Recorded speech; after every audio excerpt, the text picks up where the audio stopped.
In the previous video, we looked at how any moving object in a fluid will experience this thing called a drag force due to air resistance, where the fluid has some particles inside and you are slamming into the particles as you move through a fluid, such as air or water. And we also looked at how there is a general equation for drag force. We don't really use the equation, but the main thing you need to know for A levels, very important, is that the faster you go, the bigger your drag force. Because drag force depends on velocity, how fast you're moving in the fluid. But it also depends on cross-section area. How big is the area that is slamming into the air? These two things very important. So now we're going to consider, what if you have a free-falling object, such as a parachutist? Oh, time to go skydiving. Now imagine you have an object, you're very high up, like on a plane, super high in the sky, and you drop an object. It could be you skydiving, you drop down, or you just, let's assume it's an object and we represent it with a ball. So you drop a ball down.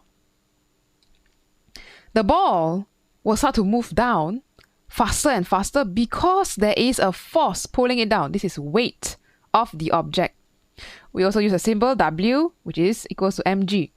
Now because of this force, we will have an acceleration downwards, which we know very well to be 9.81 meters per second square. What this means is every second, this is a little bit big, every 1 second, the velocity increases by 9.81 meter per second. So maybe you start off with 0 meter per second. 1 second later, your velocity is 9.81 meters per second. Because every second, more and more and more and more and faster and faster and faster and faster. Now, there's something wrong there.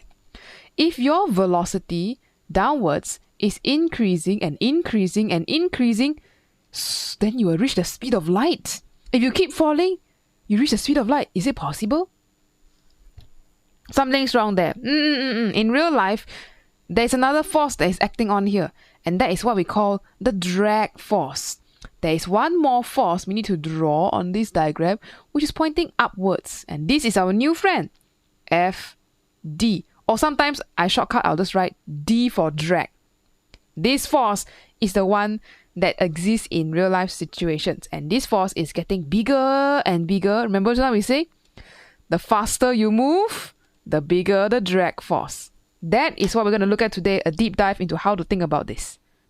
Now, one way we study the velocity and how it's affected by air resistance is through graphs. So what we have here is a velocity against time graph. It's kind of blocked down there behind me, but it's a velocity against time. So I'm going to play this and notice what happened to the velocity. Watch this value very carefully. It increases and then it starts to become constant. I'm going to pause here before we go to the next part. That's stage 2, part 2 of the video. So at some point, you get faster and faster and faster, but then you kind of level out and you are stuck at 66.6, I think, somewhere there. This is what we call a constant terminal velocity. But why does this happen? When you ask why velocity, you got to think about forces. So I'm going to add on the object. You can look at this object up in the top corner. Imagine the object is falling down. What is this AR? Air resistance. I should call it drag force lah. But in my air resistance, and pay close attention, you see, as it falls, the air resistance is getting bigger and bigger and bigger and bigger until, when we reach this constant terminal velocity, the air resistance and the weight cancel out. So there is no more change in velocity. Interesting. So that's one thing to think about. As you move faster and faster, now you're 46.7, faster some more, 59.3, your air resistance increase a bit. And eventually you cannot get any faster already. That is when weight is exactly same as air resistance. This is what happens when you reach terminal velocity.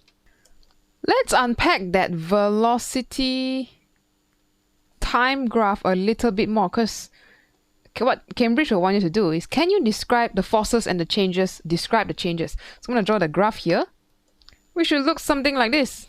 Okay, this looks like an exponential graph, and indeed it is. Let's give it some time markers to note the points. So in the beginning, I think we shall call this point 1.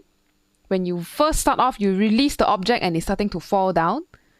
I'll draw the object falling down. I release and it starts to fall down. Object can be a human, can be a ball, whichever lah. You start off from rest. Okay, this is 0. And then in the process, you will see this interesting curve. How do we explain that? And eventually, number 3, you reach terminal velocity, where it's a constant, steady value. Don't know what that is. I could just put a dotted line and say, yeah, eventually you reach terminal velocity. How do we explain the shape of this graph? To do that, I'm going to go and look at another graph called the acceleration graph and also summarize it in the table on the left side. So I'm going to go ahead and also label out and get ready to draw my acceleration A against time graph. Let me give it an axis down on the right as well. Time T. Okay, we'll talk about the first 3 steps first. What happened in step 1, step 2, and step 3? Okay. Step 1. When you haven't just about released the thing and it's just starting to fall. I could draw the object, something like this. It's not moving. You're still at 0 velocity at point 1. Who is pulling you down? Weight. So we draw a weight. Is there drag force yet? Not yet. You're not moving yet at this instant in time. So I can talk about the velocity. I'm going to fill in the blanks on the table on the left. The velocity here is 0 at the starting point. So let's call this time around region 1. The instant when you start and let go of an object. Drag force. Is there a drag force? No drag force. No drag force. I guess you could say D equals to 0. Let's call drag force D lah. FD has a lot of alphabets. Resultant force. Where is the resultant force pointing? Resultant force basically means all the forces add up together. Where is it pointing? There's only one. Look at this tiny W here. It's only one force. So your resultant force will just be downwards. So I'm going to draw that as an orange arrow downwards. This is resultant force, which causes an acceleration. Because remember, resultant force is directly related to acceleration. Resultant force caused the acceleration to happen. So resultant force, we say, okay, it's going to be constant at this point, instant, and it's downwards due to weight.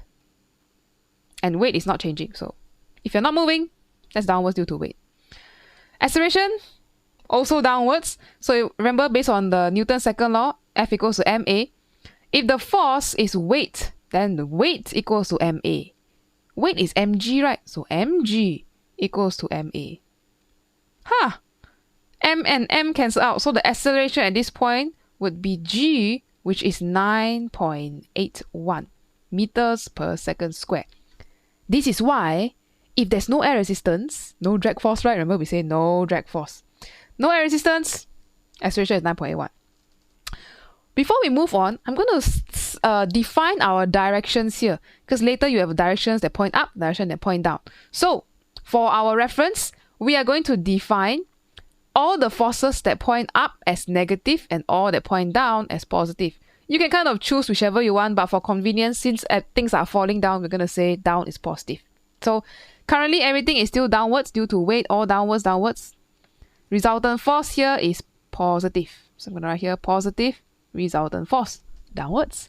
Acceleration, also positive. Next, what happens? So in stage 2, as you move faster and faster, what happens to the drag force? The drag force will start to appear and say, I am here. Weight is still constant. It's not going to change. But now, you have our other friend called drag force starting to appear, getting bigger and bigger.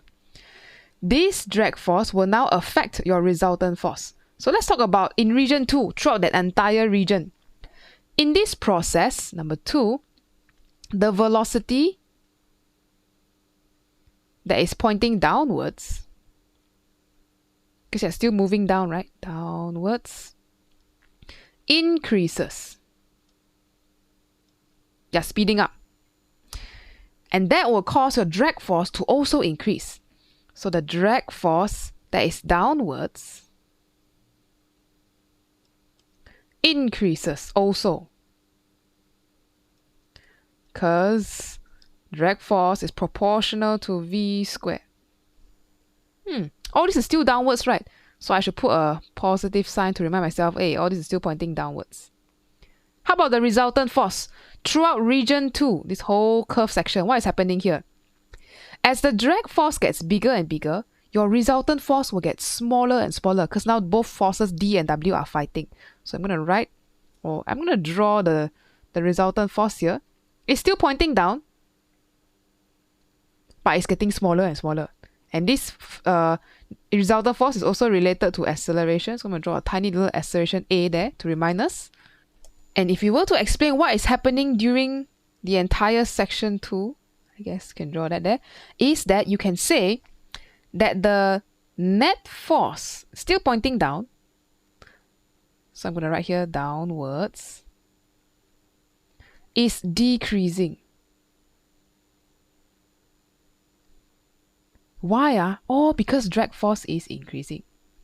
And because net force decrease, acceleration follow the same also. So you can say the acceleration downwards is still positive, right? Okay, so we put, by the way, positive, is also decreasing. Decreasing. Now there is an equation here that we can kind of add. So I'm going to zoom in here a little bit. Previously, we only had one force. Now if we have two force, and we try to apply Newton's second law, which is the big orange one up here, what is the forces happening here? Newton's second law, F equals to ma. But here you have two forces. So W plus the drag force, which happens to be negative, equals to ma. This is how we can calculate the acceleration. So whenever there's calculation question, you take note. If you're wondering, Miss, why is D got negative sign there? That's because we choose to define, right? You see up here, we define anything that point up as negative. So if you look at the diagram, drag force is up, so drag force is negative. Weight is pointing downwards, so weight is positive. Hence, if I add together, this is our net force. Now we go to stage 3, the last of this first part. As you are falling through the sky, eventually, what's going to happen? You reach terminal velocity. So at stage 3, let's go to stage 3 here. I'm going to redraw that thing again. So here, stage 3. You have weight. I'm going to change. I'll stick to the colors. Sure. Weight, which is downwards. Now, drag force is exactly the same magnitude pointing upwards. So that's cancel out. So this is going to be D. Pointing up, different direction. So I give it a negative sign. And that is going to cause you to have no acceleration, no net force. Net force, 0. They cancel out. 1 point up, 1 point down. And acceleration, also 0. So how you write that in sentence? So at this point, stage 3, velocity is constant. And this is what we call terminal velocity.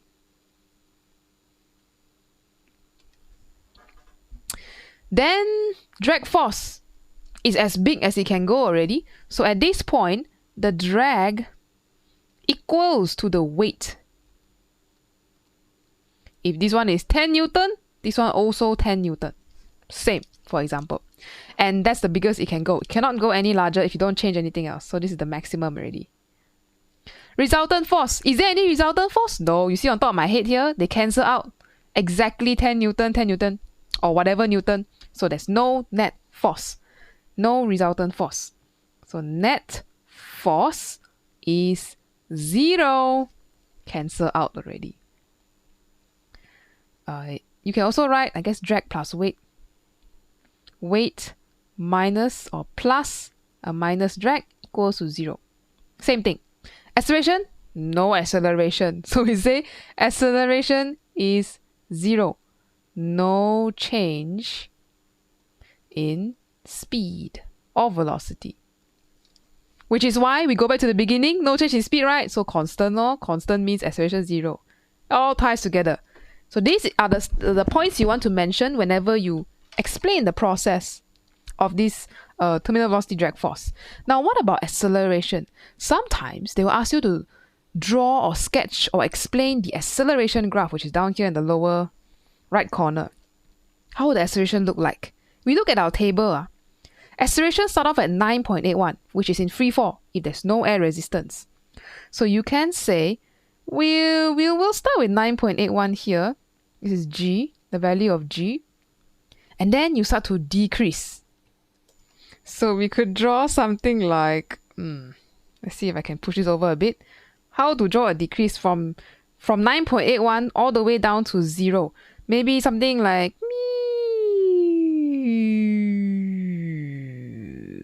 pop.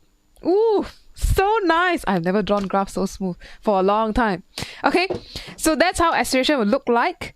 And a quick reminder that acceleration is the gradient of velocity. So if you look at the velocity graph up there, in the beginning, if I draw a green dot and draw a tangent, you see that little tangent there? This is the gradient of that graph at that point, which is also the acceleration. And then the gradient will get flatter and flatter. Eventually, the gradient, which is acceleration, is 0. Let's look at this in an animation to help us further understand this change. So once again, when we start off at time 0 down here, this is our familiar curve, right? We just look at it. You have an object with a weight which is exactly contributing to the resultant force. Now pay close attention to this diagram. What happens when you move faster and faster? So as you get faster and faster, drag is appearing and the resultant force is shrinking because drag cancels out weight. So it will shrink until a certain point, almost there. Wow, this graph is very slow. Okay, so at this point, we are reaching terminal velocity on this graph is about 50 something. And if you look here, there is literally no more resultant force because drag is as large as weight. I'm going to pause there. If I can pause. Oh, I've paused. So no more resultant force. You see this arrow is gone. Now, let's go back again. But this time, I'm going to see the tangent of the graph. Ooh, look at this, beautiful. This is a tangent which represents the acceleration of the object. So as we go along, you see the line, or it gets not so steep. It get more flat. That represents the acceleration that is decreasing. So you see, decrease.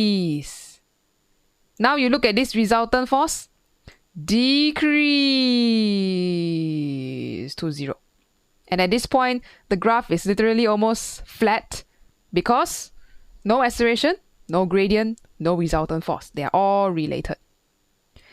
Now you might be wondering, Miss, what is this second part here? Why suddenly the graph dropped down? That is part 2. This is a very nice simulation of parachute jumping thanks to Mr. Tan Seng Kwang from Singapore. What we have here is someone skydiving. See this human falling down. Pay close attention to the graphs. The velocity time graph is slowly increasing. Like what we see, we're like, ooh, looks very familiar. And displacement is slowly increasing in that direction. Pay close attention to this velocity time graph here. This shape, we're almost reaching terminal velocity already. Now, if you hit the floor at this speed, what's going to happen to your human? You look at the velocity, it's about 40 something, I think.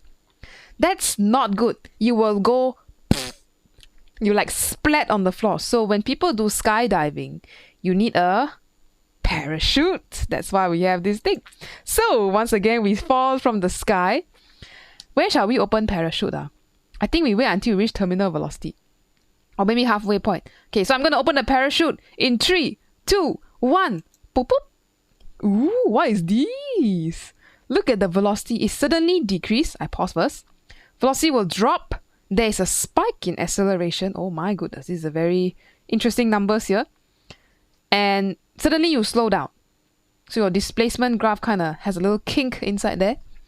And let's keep going. Let's see what happens. So once you open parachute, you are safe because instead of hitting the floor at 40 meters per second, how many kilometers is that? OMG, I just calculated 40 meters per second is about 140 kilometers per hour. That's like a car that is over the speed limit in Malaysia. That's how fast you will hit the floor. So once you open parachute, your velocity magically drops down to something much lower, which is about, looks like 9.6 here if you have this size of a parachute. That's great. You can land safely. So, I mean, this is going to take a while. Should we wait for the guy to land? Never mind.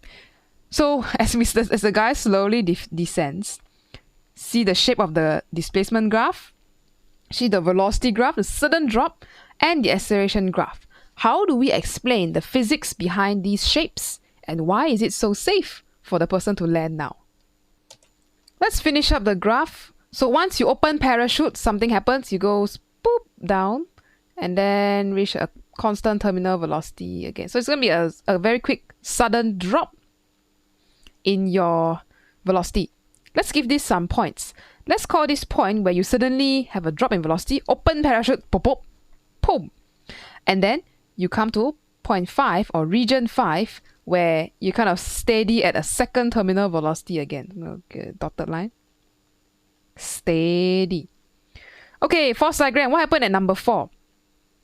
At number 4, why will we suddenly slow down?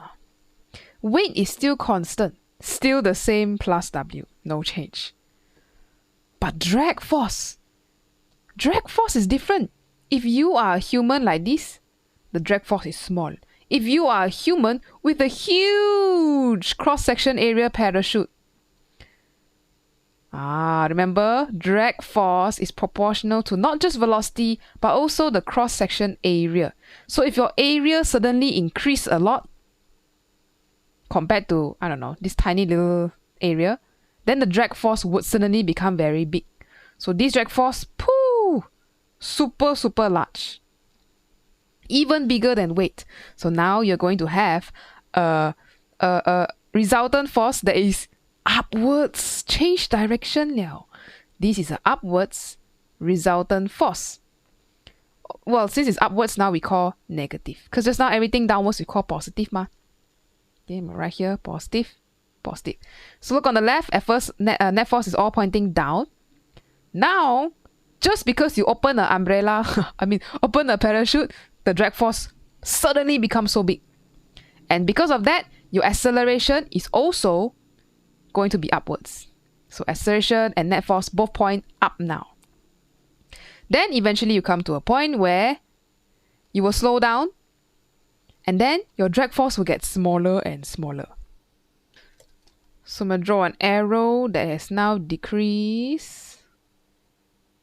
This one decreased. And we are back to balance again. Okay. This is still downwards. Once they are balanced out already, then there's no net force again. Back to the same thing. So that's why we have terminal velocity number 2, which is much slower. So net force is 0, acceleration is 0. We good, we safe, we can land. How do we explain this difference here in terms of words? So let's go back to the whole chart and kind of finish up everything. Zoom down a little bit. Okay. At time point number 4, you open parachute, boom. The change starts with the drag force. So now your upwards drag increases suddenly due to increased area. I just noticed a mistake. Just now I'm going to say drag force is downwards. What is this nonsense? Drag force is supposed to be upwards. Change. D upwards. This is still drag force upwards. Suddenly increase. So you look on the right side. Point number 4. You open parachute. Drag force super big now. Now, what does that affect? It affects your resultant force. So now, suddenly there is a resultant force upwards. Because look at this diagram. Wow, upwards so big, huh? So we say now there's a resultant force that is upwards. Suddenly appear, boom, and this is upwards. So we're going to give this a negative sign. Change in sign already. And this force will slowly decrease later. Oh, wait, later we write that in stage 5. So this one suddenly is upwards. And then acceleration, you follow resultant force.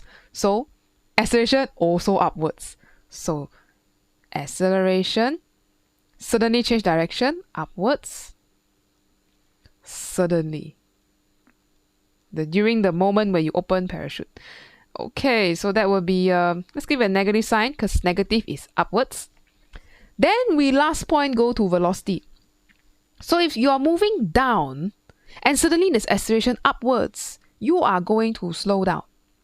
Remember, throughout this entire journey, the ball is falling downwards. Always downwards. Falling down. This is velocity. If velocity and acceleration is in the same direction, like this, then the thing will start to move faster and faster.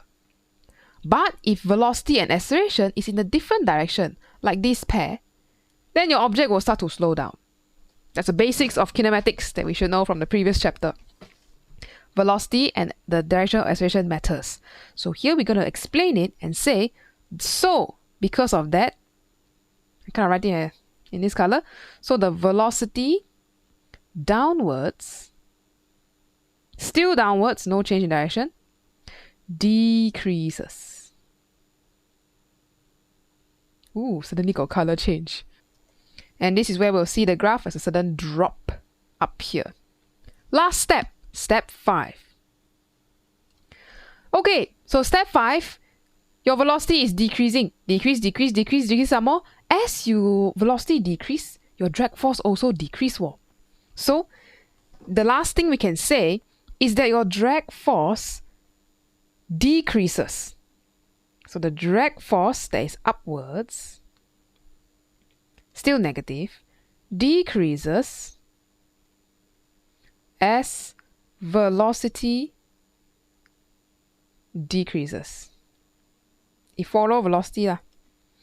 Until you decrease until a certain point where velocity is constant already. What is this? Terminal velocity. So until terminal velocity. No more change in velocity. So I just keep decreasing until that. Because of that, what happens to the resultant force is your resultant force will also decrease until no more resultant force. So we'll say this net force that is upwards, a little bit small, so pardon me if you can't see, upwards decreases until 0. Terminal speed. And lastly, acceleration. Acceleration follow the same thing, copy paste. So your upwards acceleration, also known as negative, decreases until 0 meters per second. Oh, so it should be 0 Newton. So the last thing we want to mention is velocity. No net force, no acceleration, nothing. So at this point, your velocity will decrease until 0. So velocity decrease at what we call a decreasing rate. Because we see the gradient of this graph up here is slowly decreasing at a decreasing rate until constant. Eventually, you reach a constant terminal velocity. I just write V terminal lah. This is fine. Now let's finish up the acceleration graph. Based on this, you might want to full screen this whole big picture so you can see the whole change. At point 4, what happened to the acceleration? Let's check the table. Point 4, acceleration suddenly become different direction. So you need to change the sign of the graph so that you could probably do a spike like that. Different direction. Should probably slanted a bit. The actual shape actually varies. But then eventually, when you reach terminal velocity, your acceleration should decrease until 0. in a different direction already. So maybe you could draw something like this. Decrease until 0 and then no more. So this is a very strange shape, but acceleration graph for terminal velocity generally can look like this. Let me also label the points for acceleration. So we got 1, the region in 2, and then when you reach 0, then you have this funny spike, and then eventually back to 0 again. Hey, okay, final animation. So now we understand why does this graph have such a weird shape. You go faster and faster until about 66.5 for this object. Terminal velocity, because 10 and 10 cancel out, 1 point up, 1 point down. Then, at a moment, suddenly you open parachute. Wow, you see this air resistance or drag force become so big, much bigger. So you will start to slow down. Therefore, you see this graph go down.